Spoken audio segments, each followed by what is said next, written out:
Hey, and welcome to another episode of The Influential Nonprofit. I am your host, as always, Mary Ann Dersch. I work with nonprofit leaders to build their influence so they can have donors flowing to them instead of having to hunt and scratch and find to find them. And I have a new best friend, as always, on my show, Dave LeVan. And this is going to be a cool conversation because you are a CEO of Water for Good. So, and we're going to share all about what that is right in a minute. But first, I want to say hi and welcome. Hello, Marianne. Thanks for having me. Okay, you're president and CEO of Water for Good. You transform lives by providing access to reliable water, sanitation, and hygiene in needy communities. So, and what we're going to talk about is that you recently led a merger with Lifewater International. So, we're going to talk about beating a merger in and the board and all of that thing. But before we get into that, I always start with the same question, which is, Dave, tell me something that you're proud of that you don't brag about a lot.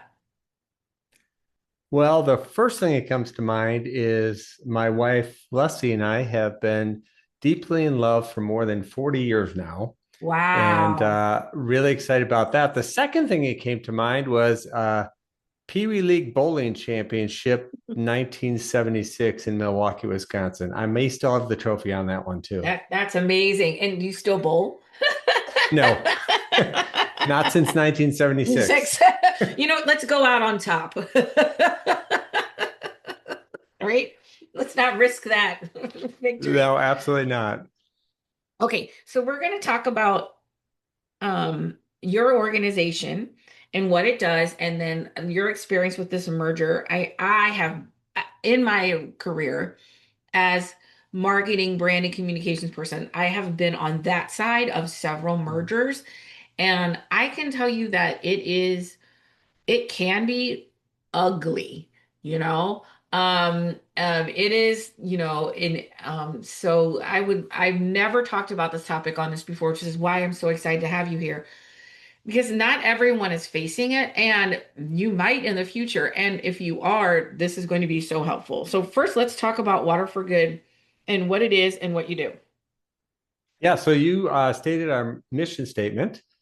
We provide transformation through access to safe water, sanitation, and hygiene in places that need it most. So we work in Ethiopia, Tanzania, Uganda, Central African Republic, Cambodia. We've got local teams. Everybody in country is from the country, and we work to really equip them with the technology, the tools, the leadership that they need to be successful in providing more access to water and sanitation, and at the same time, making sure that those water points last. Because a lot of water points are put in Africa and they fail within a couple of years. So, big part of our mission is to set up infrastructure that will take care of those water points, much like you would have here in the States, a utility. Somebody's fixing the problems as they go. The other thing I'll say about our organization is our teams. One of the unique things about it is we actually in our 10 program areas go house to house. So we'll have a team of say 15 people that go into an area of say 25,000 people, bunch of villages, and they'll raise up hundreds of leaders and train them. And then those leaders will each be assigned 30, 35 houses, and they'll walk alongside those households as they dig pit latrines, as they add hand washing stations, as they're educated on health, hygiene, and water. And we'll be building the water infrastructure at the same time. It's a 3-year process. And at the end, what you really see is in addition to water flowing, you see health. You see women who aren't walking for water. Instead, they're starting businesses. You see kids who aren't sick. Instead, they're in school learning and dreaming of being doctors and coming back to their communities. Wow. So, have you been to a lot of these places? I have been to all of the places that we work, and it is a privilege and a joy to see our teams.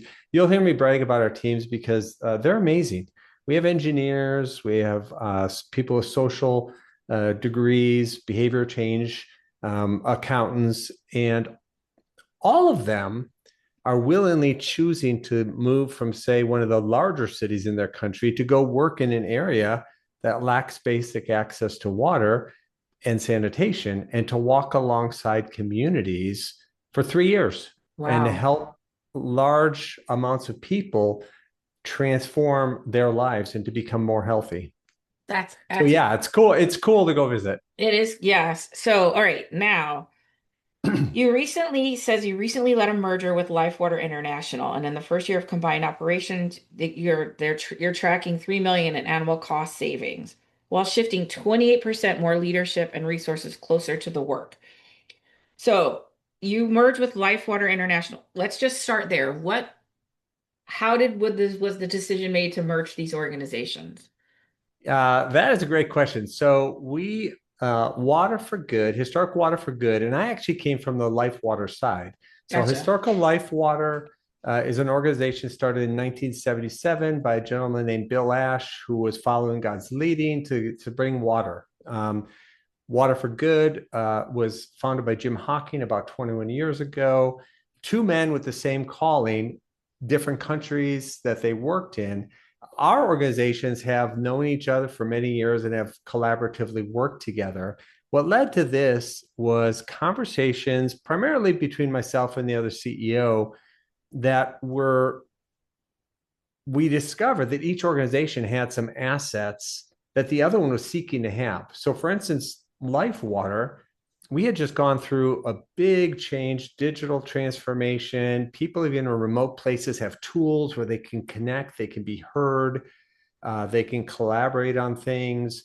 And where we had moved many, many resources to the country, engineering, some of the technical skills, and what we were seeking was, where should we be hanging out? Who should we be talking to? Like, we have this great system and process, but we're very unknown. Water for Good, on the other hand, they were calling us and saying, "Hey, how do you get everybody to do a pulse survey on how valued they feel? They're, 300 people across 5 countries. How do you do that? How do you deploy that kind of software?" And they were saying, "Oh, by the way, you should be at World Water Week. You should be speaking here." So we had different assets that we are bringing together, and then a couple of things we did similarly. And so the conversations did not start with merger. They just simply started with where each organization wanted to go and how the other one had some knowledge and assets Right. that could get there. And it quickly led to from all different collaborative ways to work, shared services, just being friends, joint venture. There's lots of ways to work together. It started to become clear that it might make most sense if we actually merged the organizations together. And to be candid, you're describing how painful mergers are. They are always painful, right? Like, there's this beautiful vision of what happens when they're together finally, but the process can be really, really painful because it involves so much change. Right. And it can feel like all at once. Right? Yes. So what I'm hearing is you all dated a while before you decided to make this permanent, right? Decide that, right. Okay, let me just share an experience that I had many years ago with an organization that was we had, one in the city and one in the county, and they operated independently, and they decided to make them one organization. Completely makes sense, right? Um, you have the city chapter and the county chapter, like, okay, we're going to be one. And I remember being in this branding meeting, and they're like, oh, we're going to do, okay, hold on, see if I can remember this. One colors were red and yellow, and the other colors were blue and green or something. And we're just going to keep all four of those colors so no one loses their identity. And it's like they were so busy like they were so busy holding on to their identity. And I bring up the colors because that was that was the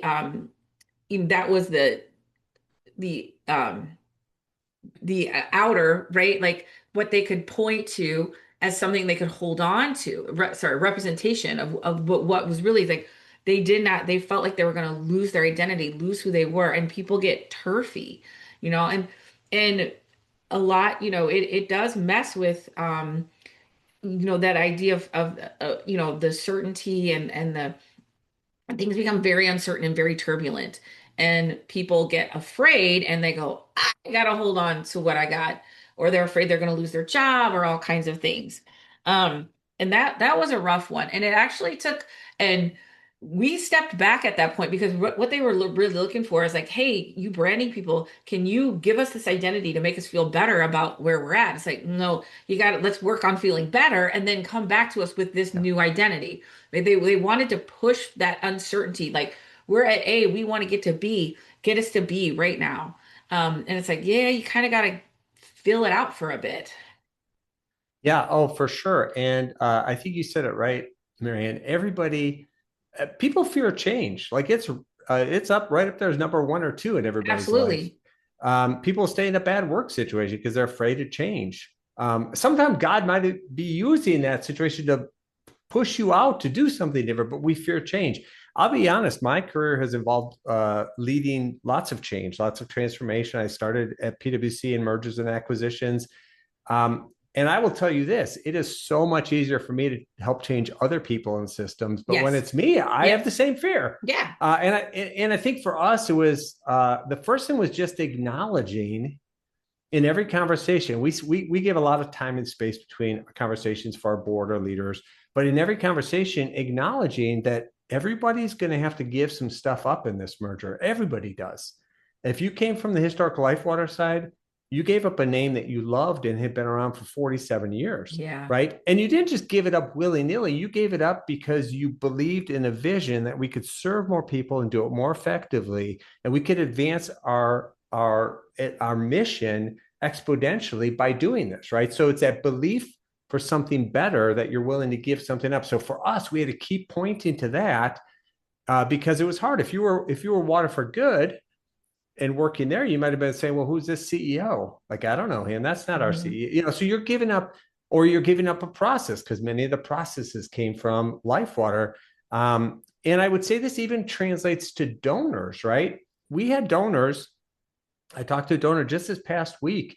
He wasn't angry with us or anything, but he just paused because he said, "Wait a minute, I really like Life Water. Right. Other donors, I really like the old Water for Good. And I just want to make sure this is going to be the same. You're going to do the same things, and I'm going to have the same confidence and faith that this is how you're using the funds and that you're still affecting people's lives, that you're still a Christian organization, that you still, all these things, whatever's on their mind." And so I think it's being aware right at the very front that, yeah, everybody's giving something up, but let's paint the vision of what we think we're doing this for and why we think we're doing this, and keep everything, every decision, every dark moment along the path of the 2-year integration. Let's keep pointing to that. Okay, is that how you really get the buy-in of, like is keeping it focused on here's the vision? Like, I think so. I think you have to acknowledge that in our merger, we worked in different countries. So our country teams were not super affected because we had programs and we're very country, like we want most of our leadership to actually be from and in that country. And so it was more in our headquarters, which is primarily US centric. And then also we moved in that, you read something about 28% more leadership we were able to use in that transition to move to our Africa headquarters in Addis Ababa. gotcha. Uh, and so there were people who we made room for the conversation. So I think there's people in a merger who are going to say, "Hey, I really liked what I had before. I'm not sure I'm bought into the new vision." It doesn't have to be an unhealthy conversation. In fact, that's life, right? Yeah, for sure. A church changes, and you maybe decide, "Hey, I was there for this period of time," and or some kind of club you're involved with, or a social thing, or a community group, and it's going to go another direction. You may say, "Hey, I'm going to use this as an off ramp." And so being aware that some employees will do that, but I think by keeping it on, here's the vision, here's where we're going, here's why we think this is a really good idea, here's why we're making these changes. It allows people to then have some time to make that decision for themselves. Hey, am I on board with this vision? It's very clear to me where this is going. And Right. do I want to go on this leg of the journey? Right. I think it adds clarity so at least you can have a more informed conversation. And I think I think that plus a little bit of time to see that come into fruition allows people to be very informed and say, "Yeah, I want to follow. I want to be a part of this." Yeah. as you're speaking, I'm thinking of other big changes like a rebrand, a name change. I feel like it brings up all the same stuff. I had a client and the institution she works for changed their name, and the president or somebody said, I don't want to hear anybody else complaining about the name change. I said, no, that's a good thing, right? Like when a donor complains, that means they care. Like, right? Anger is concern. Like they're upset because they feel an emotional connection that they feel like is in jeopardy and they're telling you about it. And but Yes. you just get tired of like explaining it and like why can't people just get on board? I think it takes some time and patience to really allow people to adapt because some people are going to be Yep. those early adopters and they're like, yeah, that's cool. Like they're fine with it. Other people, like I said, there's Instapots and slow cookers and slow cookers, and they may be slow Yeah. cookers, and it's going to take them a while to come on. But when that donor came, was like, I'm not mad. I just want to make sure I still know this organization. Yep. And that's something I believe in and that is a good thing, right? Oh, for sure. I had a really good mentor many years ago, early in my career, and I was actually leading a company at that time. And he sat me down and he said, Dave, he said, you need to communicate and communicate and communicate and keep sharing that vision, keep sharing everything about that decision. And about the time you're tired of saying it, you can't even stand to hear yourself say it again. That's probably when the last person on your team is starting to Sorry. internalize that. Yeah. And so I think that was part of the message to all of our leaders is you can't, whether it's with other staff, whether it's with colleagues that we work with in the sector, whether it's with partners, ministry partners, government partners, whether it's with donors or foundations, you can't over communicate in a situation like that. We felt we communicated a lot, and we still had people that said, hey, are you merged? Did you merge like a year later? And so I would say if anybody's looking into this, like communicate, communicate, communicate until you're Yeah. tired of hearing yourself saying it. And you might need to even communicate a little beyond that. Yeah, probably. Yeah, when you're tired of it, most people are just starting to connect to it. Um, Yes. you know, it, and I'd say the same thing for, a name change or a rebrand or something like that, a big, even an office move, like that can feel, the very beginning of my career, I did a communications plan for an organization here that was moving into this big building, right? This big new building that they had built out. And um and I'll never forget this because it really changed my career. That somebody on the board was a graphic designer, just rebranded the whole organization, and people were crying, because this is a Catholic, organization, Irish Catholic organization, and the colors were, this was like a billion years ago, but the colors were like red and they're like, we're ketchup and mustard now, and like they were so upset, and people were and because the move was enough because they were going from this, oh, we're this hard scrabble, nonprofit to this big Mm. sophisticated operation. And people liked the way it was before. They liked, right? And and this new brand, it was too much, and I always remembered that experience, and I literally developed a process to help organizations rebrand Mm. so that people aren't crying at the end of it. Like you're Sure. like, I'm so excited about you can't do that in isolation. My point is like those Right. decisions were made in isolation, and that's what causes people the pain is when they feel left out or left behind. Yeah. And when they're part of the conversation, you know, people just want to be seen and heard. Absolutely. You know, Even more so than they want to be right. exactly. Even if they disagree with the decision, being seen and heard and knowing that their opinion counts. But let me ask you, how long, when you develop that process, how long is that process typically for you, a branding process Oh, well, or rebranding? a rebrand, well, that's a couple, I mean, it depends on the size, but Yeah. it could be if we're going through a full brand with the colors and everything at that time. And the company I was working for, that would be a six month process probably, Yeah, for sure. And I Yeah. think because you have to have time for opinions, like I verbally process, right? You can talk to me and you'll probably get where I'm coming from. other people need to hear it, go back, internalize it, and come back. And so, even coming up with our mission statements were pretty close, and our visions were pretty close. But we had to pick the exact words that we, as this new organization, so we took probably 8 months to just get our mission, vision, and values solidified. And so we weren't even able to get our brand put together till all of that took like the first 8 or 9 months. We were putting our new website together in October to December. So I think the other piece to remember is that you're going to create a bit of a mess and you're going to have to operate on two systems for a while. But we wanted to do that intentionally. So we had time for conversations with staff, conversations with donors. Yeah. If there was a change, it was going to be hard, helping ease that change. Even people who were going to report differently, both sides had CEOs and people who reported there. Well, now this person's going to report here, not to the CEO, and maybe this person wasn't, and they are. And I think just helping people understand that, hey, that's not a demotion. It's going to knowing that it's going to feel like a demotion, but having the conversation as to the why, Yeah. and then listening to like, how are you feeling about that, and why are you feeling that way, and then understanding what that person just made that transition easier and more straightforward. It didn't always change. In fact, mostly it didn't change necessarily the decision, but it changed the buy-in to the decision. Right.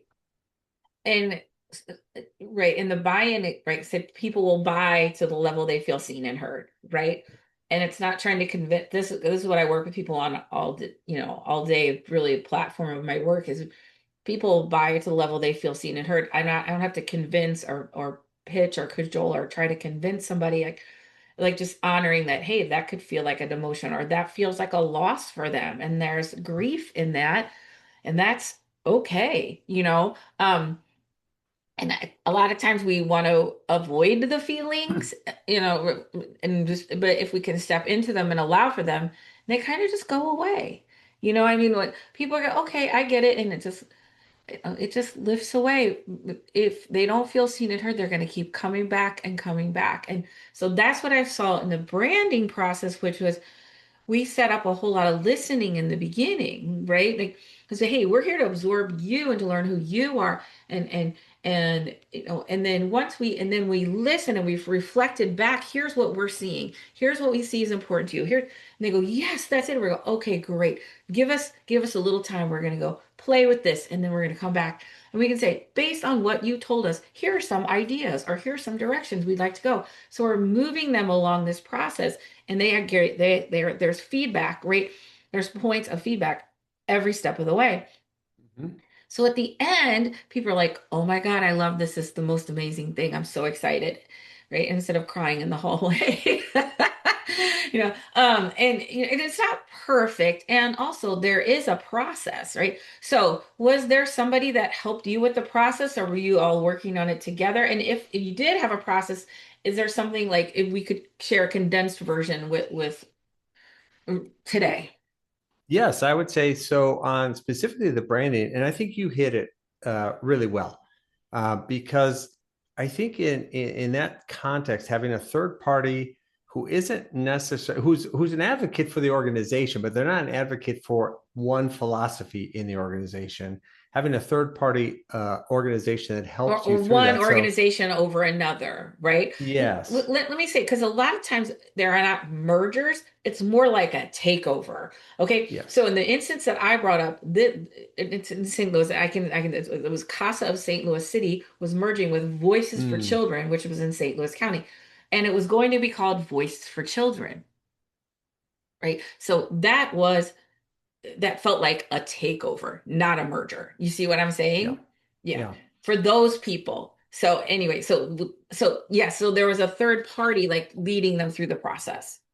Yes, absolutely. And I think in our case it's interesting because from a name change, you might have felt more like Lifewater felt like they were being taken over by Water for Good, but most of the processes and the way we did things, I always told people it's going to feel like Lifewater and sound like Water for Good. It was the brand reach and it was the processes and systems what we put together.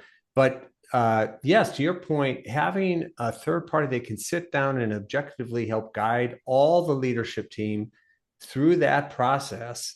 And we started simply with, well, we've got two company names. We were leaning towards Water for Good even since the inception because of their brand reach. Or you could do a brand new name. And we came to the conclusion it makes more sense to stick with one. They're both old organizations and spend a lot of time focusing on the Lifewater side to say, this is why the change. We're actually going to be able to serve more people more effectively, which is our mission. And this is why we're doing it. But having a third party walk us through, and they were involved with us most of that first, probably 6 of those first 9 months, just walking through the process, having those types of conversations with donors, with board members, with staff, and looking at the things that we were brainstorming on as leaders as we think this is where we're landing on our mission statement, our vision statement, our values, and then bringing that together. The other thing I would say about that, Marianne, is they brought up some ideas that were new. And because of coming together, there were some new ideas that emerged. So they helped cull those ideas out of us where we weren't necessarily bringing those to them. And that was really helpful as we looked at the whole, because you're really creating a new entity and Yes. there's new attributes and there's new assets that you can highlight that in the course of the merger, you might not even be thinking of, but that third party can help cull those things out and say, hey, you guys are now positioned for this. How do you feel about that? And you're like, wow, yeah, that's really good. Yeah. Let's incorporate that. And even though we're all in it for this vision and this mission, it is a new identity, right? It's like it's almost like a new person, a new organization emerges. And so even if it's still called Water for Good, it is a new organization, right? And it has and it is a different personality, right? And I think that is allowing time for people to get to know that new personality, right? That um and and who are we together and and like we're the same but different and it's all true, you know? Mm-hmm. And Mm-hmm. I think a lot of organizations, like one of my clients, they've been around for hundreds of years, has, has a lot of programmatic changes, right? So they're changing how they serve their communities.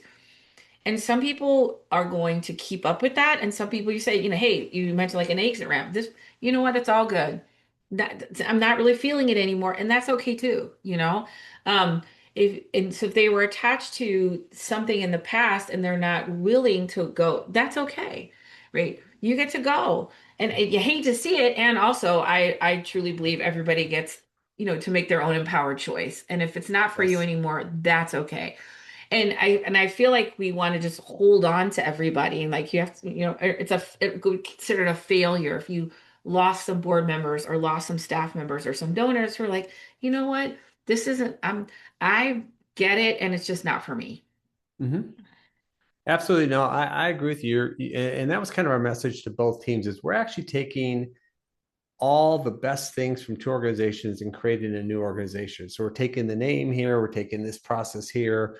And so I think that was the thing. But you're right, not everybody is going to jump necessarily on that next part of the journey. But the other thing I would say is when we talk about like the history of the combined organization, part of what was really important for us was to tie in the story of here's where we were and here was all the goodness that was happening. Starting with our founders. We have two wonderful founders, right?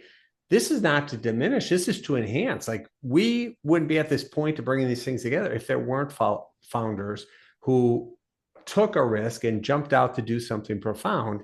And so then taking that history and taking where you're at and tying that into the story of how this helps you go where you want to go and to Yeah. serve more people. And it ties all the way back to both founders' vision for the individual organizations, right?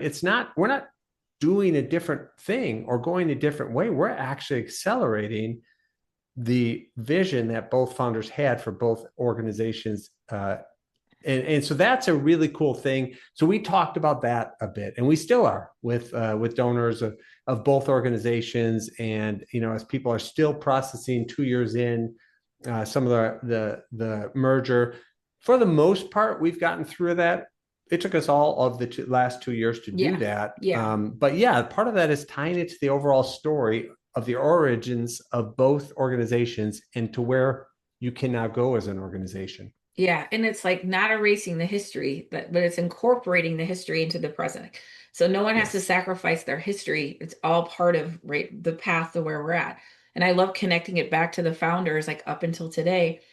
It's like, hey, we're on the same path. We're just merging the paths, right? We're still going the same direction. They were on this path. Now we're just on this path together. It makes so much sense, right? That's such a simple concept, and yet, um, it it can feel tumultuous when you're in it. You know, absolutely. Absolutely. And I think it's coming back with that sense of it ties into the history and really every leader that has come before us, every group of leaders, every board has helped us get where we are. All imperfectly. We all do this imperfectly. There's no perfect absolutely. way to run an organization. There's no perfect way to merge two organizations. But every group of leaders, so honoring that history, like we are here today and we're able to do this merger, we're able to put these groups together. And now we're looking at doubling the amount of people we serve over the next 3 years because of the work we did in the merger. But we only got to that point because of all the leaders who came before us. So Yeah. it's not forgetting that, it's not erasing that, it's memorializing all the leaders that have helped and all their contributions over 47 years and 21 years to get you to a point where now, last year we served 1.3 million people. It was the last year of our integration. We just laid out our strategic plan. We are hoping to serve 2.6 million people in the Wow. next 3 years. And we're hoping to do that with only having to increase our revenue 40%.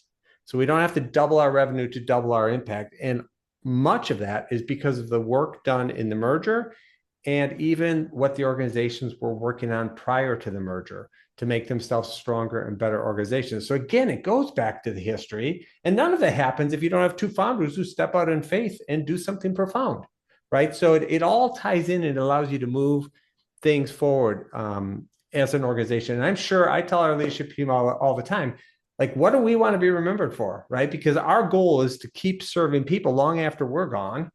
And so, what do we want to be remembered for? We're part of the history, and yes, we're not going to get it all right. So take that weight off your shoulders. Let's keep focusing on the mission and figure out how we get most of this right. That's incredible. And it's so, and I just hearing you say like we're going to double your who you service because of the efficiency and the effectiveness of coming together. No, I do feel like our nonprofit community is siloed. We have little side like little fiefdoms of, we do this and where I think the wave is more collaborative. A lot of it is steeped in scarcity thinking, and I gotta, with the collaboration and like even in St. Louis, like every YMCA in St. Louis operated independently, right? Did their own net, and they're like, wait, now they just merged in St. Louis and Illinois. This was many years ago, like operated into one entity, like so much more efficient, But people were afraid because but my branch has its own personality. It's so different. Yeah, it can be different, and also we're the same umbrella, right? We're the same thing. It can be expressed a little bit differently. So there's room for all of that. And and the operation is you can do so much more for so many more people and which is what we're here to do, right? Like that's why we're Absolutely. here. Absolutely. No, we've had just for having this conversation, when you think of a strategic plan, it has less to do with the amount of revenue you have as an organization. That's just how you get it done. It's about impact. Yep. And so we look at how many people can we impact and how can we do that. So merging helped. Actually, part of our strategic plan is we have this really great model that we over the last 10 years have been able to show the health aspect is a 90% reduction in childhood diarrhea, which is huge in rural places where kids under 5 die of waterborne disease. We've also been able to show a 92% functionality of all of our water points at any given time. And so we have service provider groups. And so instead of us taking our methodology and saying, let's only raise funding for our vision of a healthy village model, we're certainly going to grow that. But in addition to that, we took the components into three components: health, sustainability, and the water infrastructure, and said, hey, there's a lot of small organizations around the globe doing water sanitation, hygiene. how can we help come alongside? Maybe somebody's got a really good infrastructure plan, but they haven't thought about the sustainability. Can we take our service provider group model? Can we share that with them, help them set it up, like technical assistance to help them set that up? Because they are already serving a bunch of people.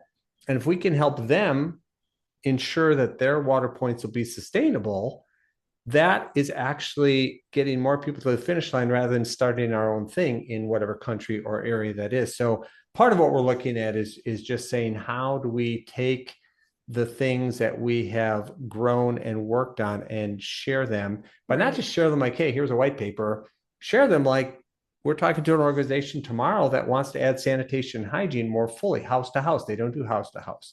And so we're putting together a proposal of how we'll walk alongside them to help them put that into their plan so they know how to do it. So it's not us going and doing it for them and then doing it again, where they now have the sanitation hygiene. They can work on the reduction in childhood diarrhea, and they can do it with all of their programs because we've embedded it in their organization. So that's part of our plan. We just started scratching the surface on it. But again, that's a logical next step to put in the assets of two organizations together to say, okay, we've got some great sustainability models. We've got kind of one that looks like three different phases depending on the government. How do we then take that model and help other organizations use that model to make sure that 60% of water points don't fail across Africa? We Right. have 92% that are functional. How do we help other people maintain that kind of functionality and learn and grow together? So I agree with you. Lots of nonprofits. I think there's 1.9 million nonprofits in the US alone. And I think working together, you can gain so many efficiencies and ultimately you can impact more lives because that's what we're here for. Yeah, absolutely. Thank you so much, Dave. This has been wonderful. Now, I always wrap up with the last question. I don't know if you know this one or not, but you're in Bentonville, Arkansas. I'm in St. Louis, Missouri. If we ever find ourselves at the same karaoke bar, tell me what's your go-to song, Dave. What are you singing? It's going to have to be Copacabana at the Well, Copacabana. That's a Copacabana. great one because Yeah, that gets everybody moving. absolutely. It's an oldie but goodie. It is. It's wonderful. My friend does that one a lot. And many good times hearing that song at karaoke. It's my favorite thing. I love karaoke. Dave, this has been Well, wonderful. I appreciate you. If people want to get in touch with you or learn more about what you do, we will put it in the show notes. But what's the best way to reach out to you to connect with you? you can reach out. You can find out more about Water for Good at waterforgood.org. You can connect with me on LinkedIn. You can send me an email. Uh, any of those ways, I will be happy to get back to you. And I think you have all that information that Yeah, we'll you put it can in the show share. notes. Are you mostly on LinkedIn? Is that where you hang out the I am most? mostly on LinkedIn. Yeah, that's where I Yeah. hang out the most. Yeah. Yeah. If you want to take a look at their website, or if you're going through a merger, maybe somebody could reach out to you for some wisdom. But, we will share the good, the bad, and the ugly. Yeah, yeah. And also, it is change is hard. It can be hard. And also it's the goodness at the end, right? Because what a reward that you have right now, serving so many more Absolutely. people. Is your goal actually to put yourself out of business one day and everybody just Oh, has water and you don't need water for good? 100%. We can find some other good things to do. We would love there's 696 million people who lack basic access to water. We would love for all of those people to have basic access to water. And then we can find some other really good things to do with our time and our lives Yeah. after that. That sounds great. Thanks so much, Dave. It was so good to have you. Thanks, Marianne. Bye.